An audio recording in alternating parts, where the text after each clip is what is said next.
Coming up, a closer look at the recent activity from To the Stars Academy. It wasn't an event. It was events. My hope is with the help of you all and everybody else, we can move this topic forward. And their unapologetic connection to elite establishment Democrats. We ought to be serious about investigating what's going on. Other countries have done that. Also, recently released Navy patents that sound eerily similar to the recent sightings reported by Navy pilots.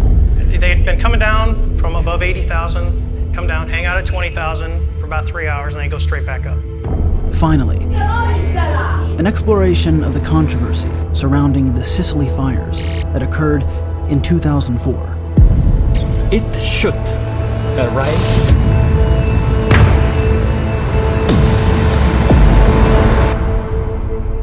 But first, with UFO sightings down, why this continuous uptick in mainstream media coverage?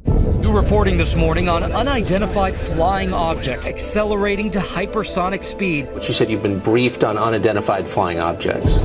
Are they real? Personally, I tend to doubt it. Do I believe it? Not particularly. But we'll watch it. You'll be the first to know.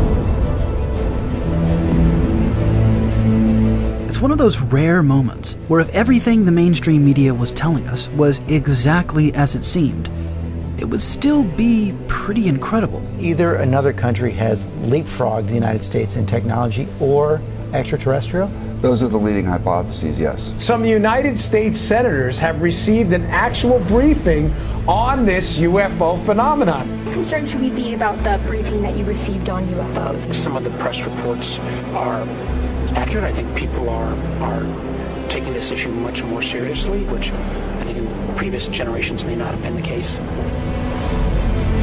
And of course, there are so many who think they've now become vindicated. There are people who are truly just out of their heart searching for the truth. Who think that what we're seeing here is not coincidence or happenstance, but an intentional disclosure. That this process is happening on purpose and by design, and that everything that's been said for the past 70 years is not purely psychological. The UFO phenomenon is the partial penetration of our own cultural space by others. Now, I saw that. I don't give a goddamn what anybody else says about it. I saw that. Or that is all just wishful thinking, and we're lying to ourselves. We're being lied to.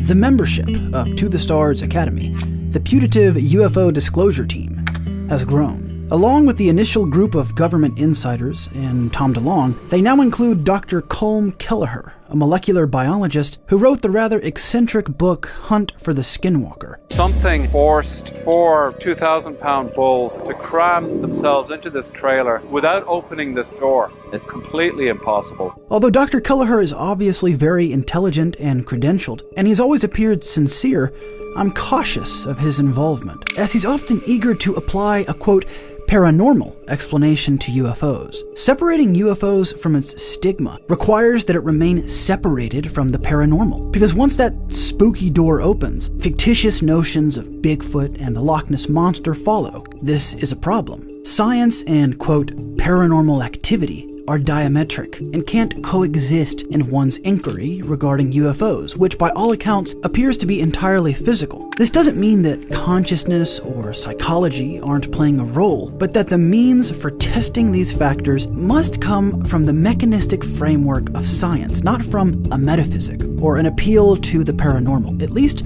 for now.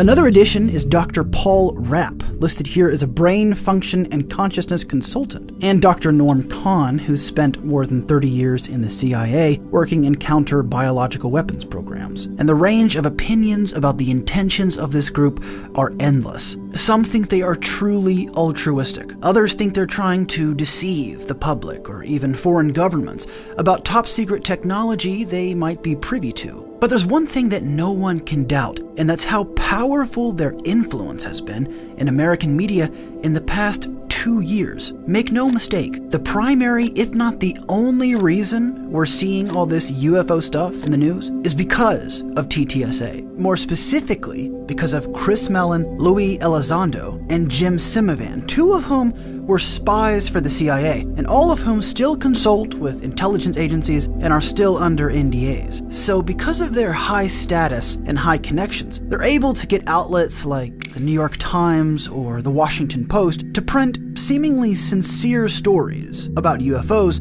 with confidence, which gives the topic a newly perceived sense of credibility to the public, making it easier for mainstream journalists to finally pop the question to the president.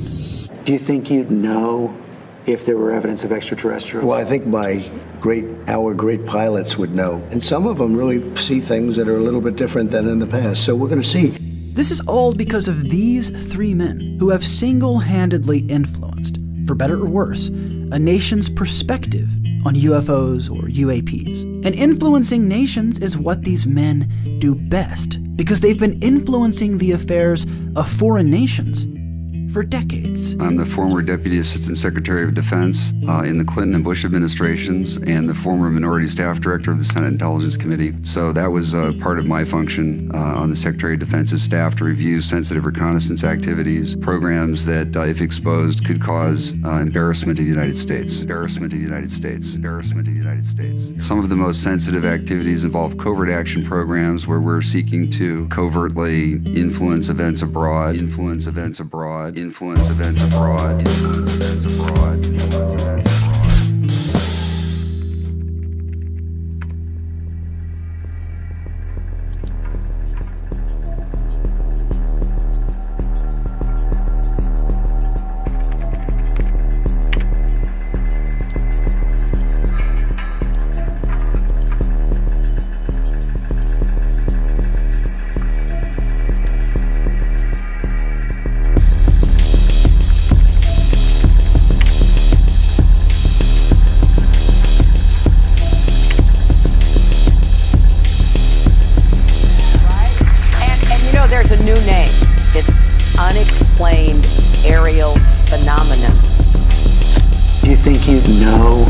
If there were evidence of extraterrestrial. We're joined now by Chris Mellon, former Deputy Assistant Secretary of Defense. Some information about what was going on at Area 51.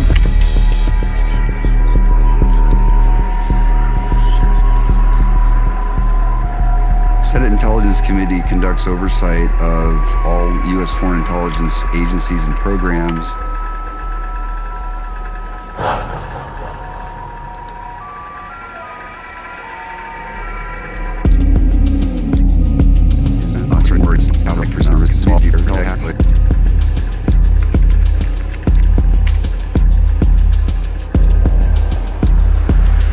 My name is Christopher Mellon. I'm the former Deputy Assistant Secretary of Defense.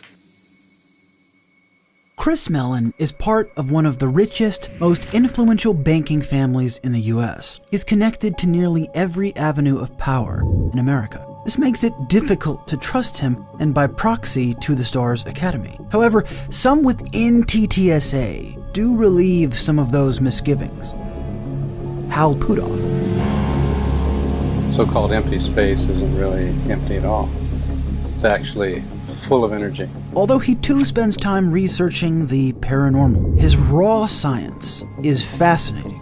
In '98, he created a patent that was rejected for 5 years as pseudoscience. But upon closer inspection, patent agents realized the invention was operable. In other words, Puthoff's patent was using physics that were so advanced and albeit obscure, it took patent agents over 5 years to understand it. So if his involvement is sincere, which I think it is, then maybe Chris Mellon and Luis Elizondo's involvement is also sincere. No one can be certain, not even Hal Puthoff, and the possibility they're all imparting some kind of psychological operation is conceivable. But I guess no matter how closely one looks at it, currently, their intentions remain mysterious. But what if for a moment, mankind wasn't singular?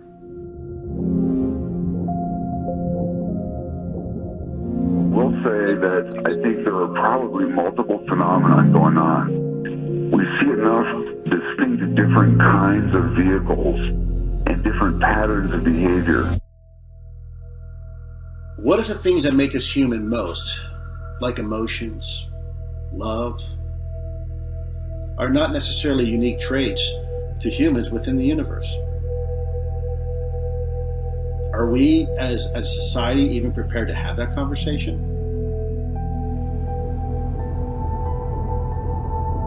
Maybe other things can experience that too, and maybe the definition of being human isn't 2 arms, 2 legs, and looking like this, or having a body, or having hair or no hair. Maybe being human is far more profound than that, and maybe those traits aren't unique to us. He absolutely believes not only that alien life exists, but that aliens are here, that aliens are visiting Earth. You share that view? I feel it would be, from a congressional standpoint, it would affect my credibility if I started talking about everything I know. The American people have no idea, really no idea, about the immensity of the threat in space.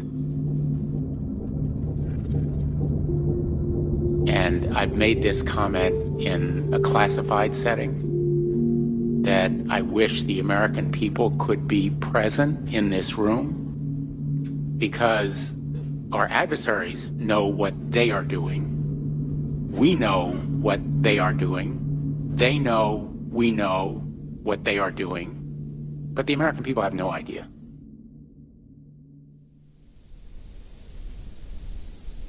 Blumenthal was not talking about aliens, but either Russia or China, both of whom are developing war-fighting capabilities for space, hence the current administration's insistence on a space force. But is it possible that there are even bigger things to worry about regarding our adversaries? I think it's probably some sort of Russian or Chinese DARPA-like aircraft. My greatest fear is that an adversary did figure it out, and we are just way behind.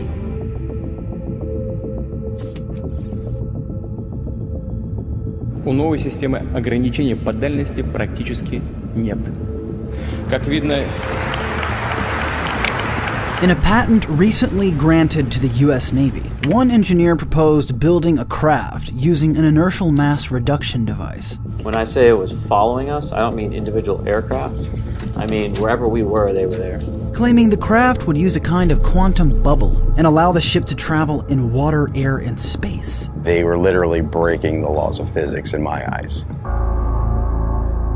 Many are saying this patent could potentially explain the recent Tic Tac sightings from Navy personnel, but this notion is misguided and largely overblown. One reason is it assumes this patent is the first of its kind, but these are anything but new, with almost 80 claiming to have cracked the code of, quote, flying saucers. Jack Frost claimed his patent, called Avrocar, a real flying saucer, could move from supersonic speeds to completely still, vertically climb to 100,000 feet, and make rapid turns. The Air Force invested $10 million in the craft, and this is during the 50s. Today, that would be roughly $100 million.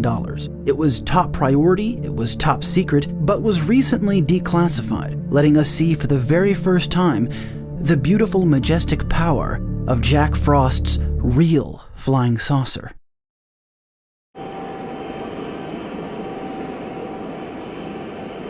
The craft never made it more than 3 feet off the ground and was discontinued.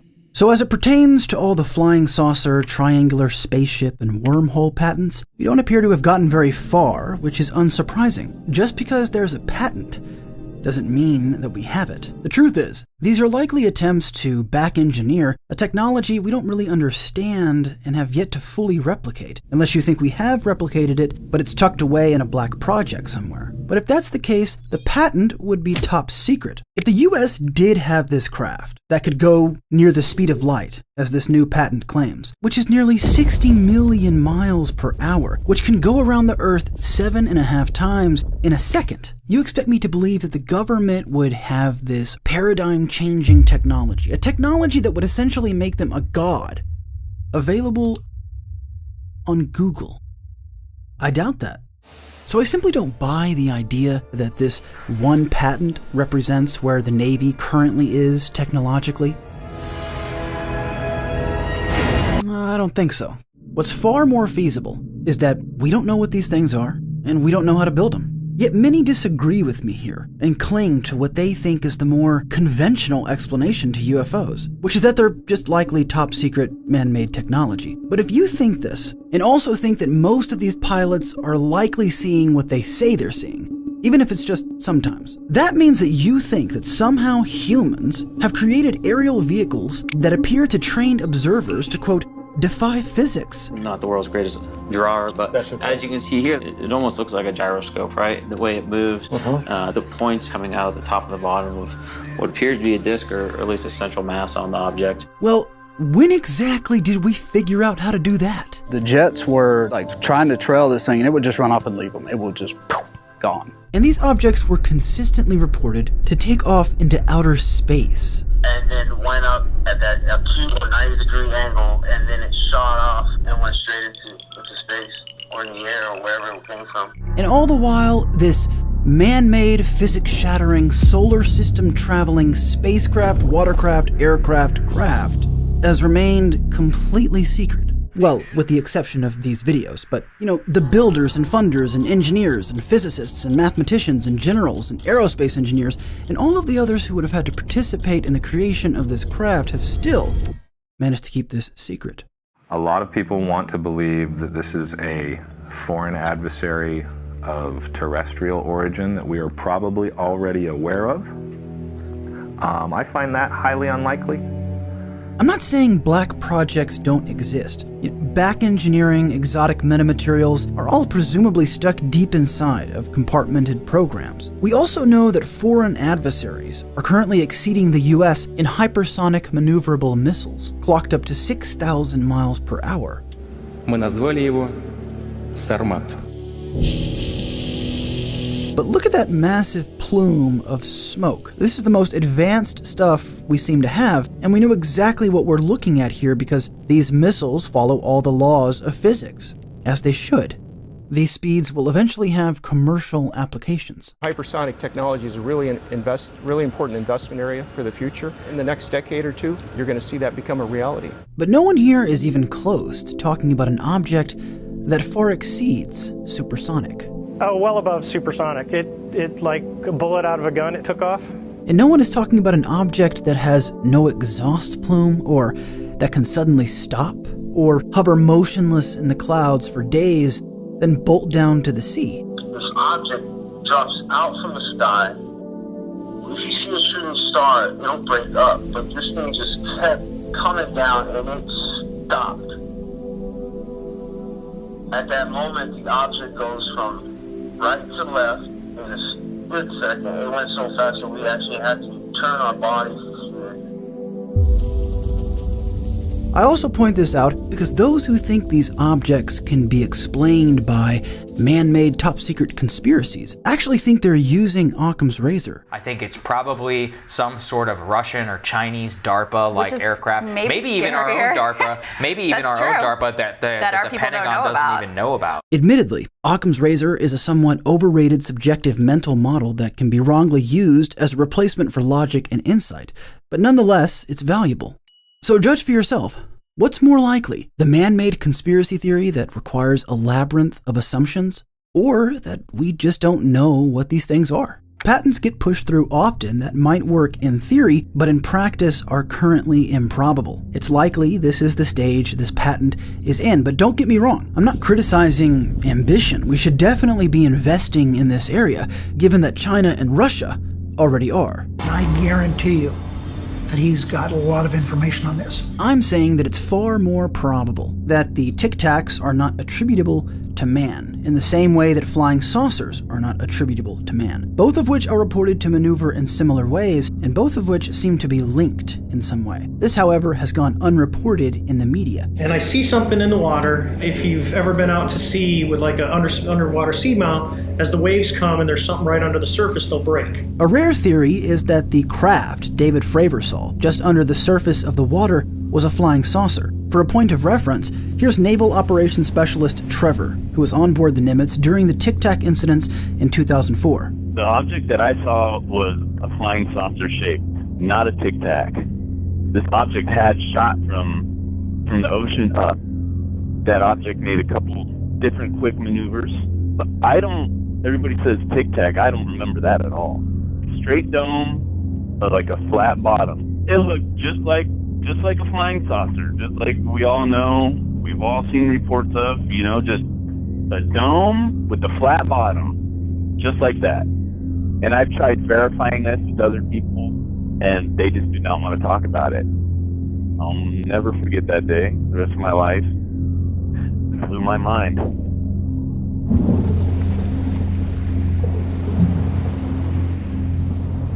I find it telling that no one in the media or no one in To the Stars Academy even mentions this report. I understand the DoD wants to move away from the stigma, but I worry that while attempting to do this, they leave out pertinent information that can help the public link these recent events. It looked just like a flying saucer with past events. So it looked like a round disc, helping us to substantiate the phenomenon as a reoccurring presence with noticeable patterns. And then you saw it, and then boom, it was gone.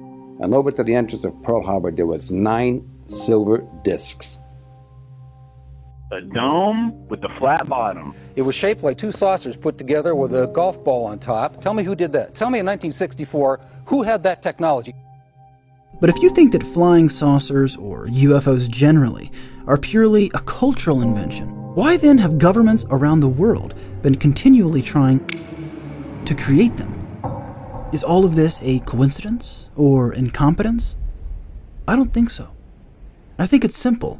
Flying saucers and other aerial phenomena are real and physical, and for decades, aerospace projects have been continually trying to recreate them, the success of which remains to be seen.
During the fires, scientists within a team called the Civil Protection Unit were dispatched by the Italian government to investigate, resulting in a $1 million study concluding that the fires were most likely, quote, caused by high-power electromagnetic emissions, which were not man-made.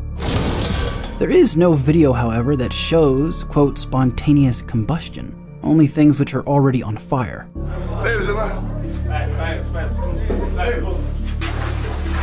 A decade later, the fires returned, so authorities installed cameras around the town, resulting in the arrest of Giuseppe Pizzino, age 26, who was allegedly seen causing nearly 40 of the fires in 2014. His father, Nino Pizzino, was placed under investigation, and during the initial fires in 2004 was, curiously, the very first to report one. The most serious occurrence happened in this room while we were eating. Electrical fuse box here, the whole thing burned. Journalist Ariel Ramchandani investigated the event, concluding that Giuseppe was indeed responsible. She does state, however, that this is not the consensus of those in the town, who continue to claim the fires erupted spontaneously. I myself, along with law enforcement and national journalists, have seen objects burst into flames out of nowhere. Former mayor of Canedo di Caronia. I witnessed a fireman throw an electrical motor out of the window of a house. It was incredibly hot, almost melted. I want to add that all the electrical connections in that area had been cut off by then. But this could be attributed to Giuseppe's arson, given he was still in the town when this was seen. Among the items that were charred included televisions, radios, cell phones, even a person's bed. Mattresses would catch fire spontaneously while people were sleeping on them. I was scared and went to stay with my mother. Could Giuseppe have set a mattress on fire while someone was sleeping on it without being noticed? It sounds difficult, but considering the architecture in the village, being able to maneuver in and out of open doors and windows does look achievable. The Civil Protection Unit eventually quarantined the entire area, and wouldn't you know, the fires stopped. It would be dishonest of me, however, if I didn't include the claims made by the scientific investigation, which states that after the evacuation, anomalies continued. USB drives and computers were malfunctioning. Cars were locking and unlocking on their own. This is Francesco Venerando, who led the Civil Protection Unit's investigation. While the village was evacuated, his team, which included a scientist from NASA, began monitoring magnetic forces, and to their surprise, documented hundreds of massive fraction-of-a-second bursts of electromagnetic energy. The phenomena were many and happened repeatedly over time. It wasn't just one episode. Tracking the pulses up to 15 gigawatts, which is more power than the space shuttle generates on liftoff. We concluded that these phenomena weren't caused by natural events. These findings are similar to another scientific report by the Italian Air Force, but written 70 years prior, which identifies the town of Caronia as an area with, quote, electromagnetic phenomena. After months of research, the team in Caronia converged on a controversial hypothesis. From everything we monitored, we think it plausible that the electromagnetic forces came from the sea.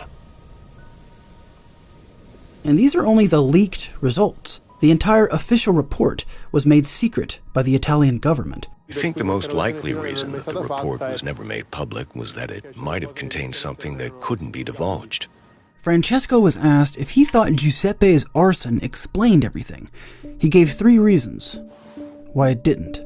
Number 1, the anomalies were not limited to the inside of homes, but affected the functioning of electrical equipment, but most notably, their compasses. Compasses wouldn't work anymore. Not only when they were near magnetic forces or metal objects, but wherever you put them.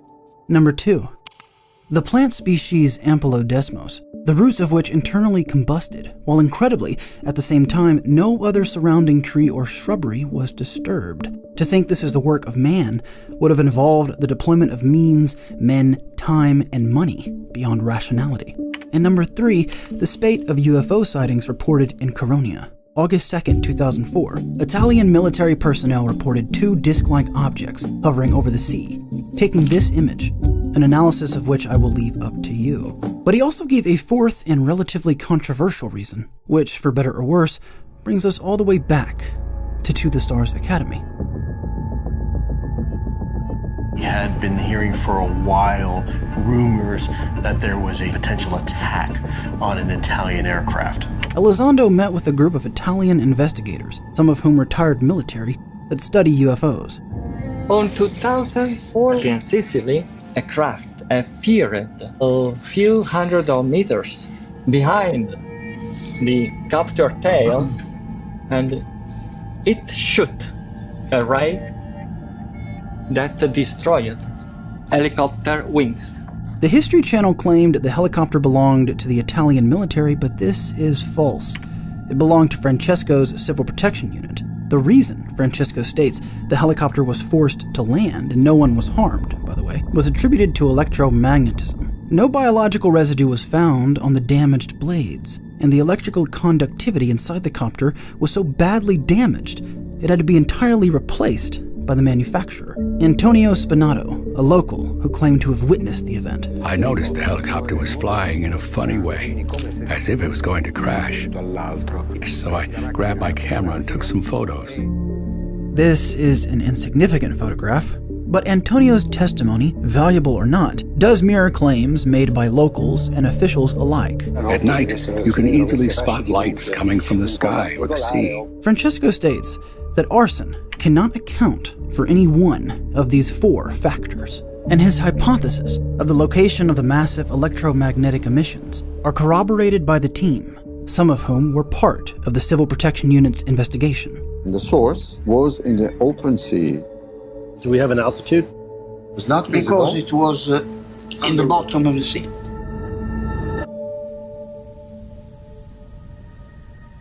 According to multiple scientific investigations, the village of Caronia is a location with electromagnetic anomalies, and also, according to the Italian government, an arsonist. Neither of these necessarily cancel each other out, and both do seem to be true. Unless, of course, the scientific investigations, the reports of electrical parts and compasses malfunctioning, the internal combustion of the Ampelodesmos, and the sightings of UFOs in the same area are all a coincidence or incompetence. But it really is up to you, isn't it? And so it is with almost all of this topic, where there's just enough evidence to intrigue, but never enough to confirm. It's in that space between doubt and certainty, between gut intuition and brute facts, not solely within the strict confines of skepticism or within the baseless frivolousness of pure open-mindedness, but in between, where I find the truth tends to reveal itself. But that's just me. What do you think?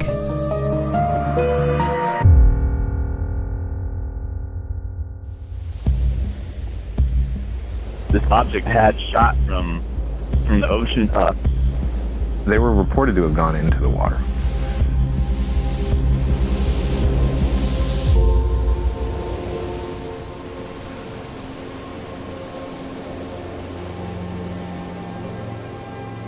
That day changed my whole perspective on life.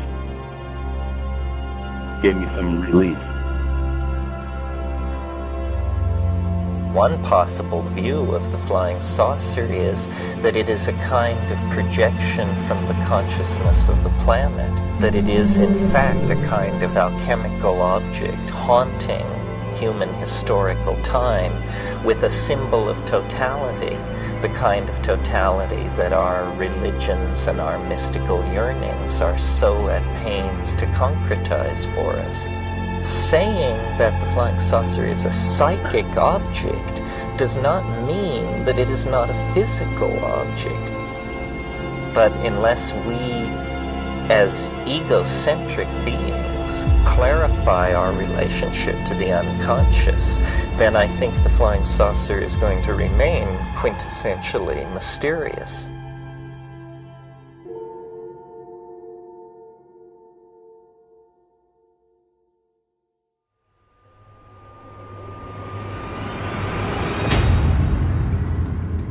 He looked me straight in the eye. He says, yeah. He says it was a flying saucer.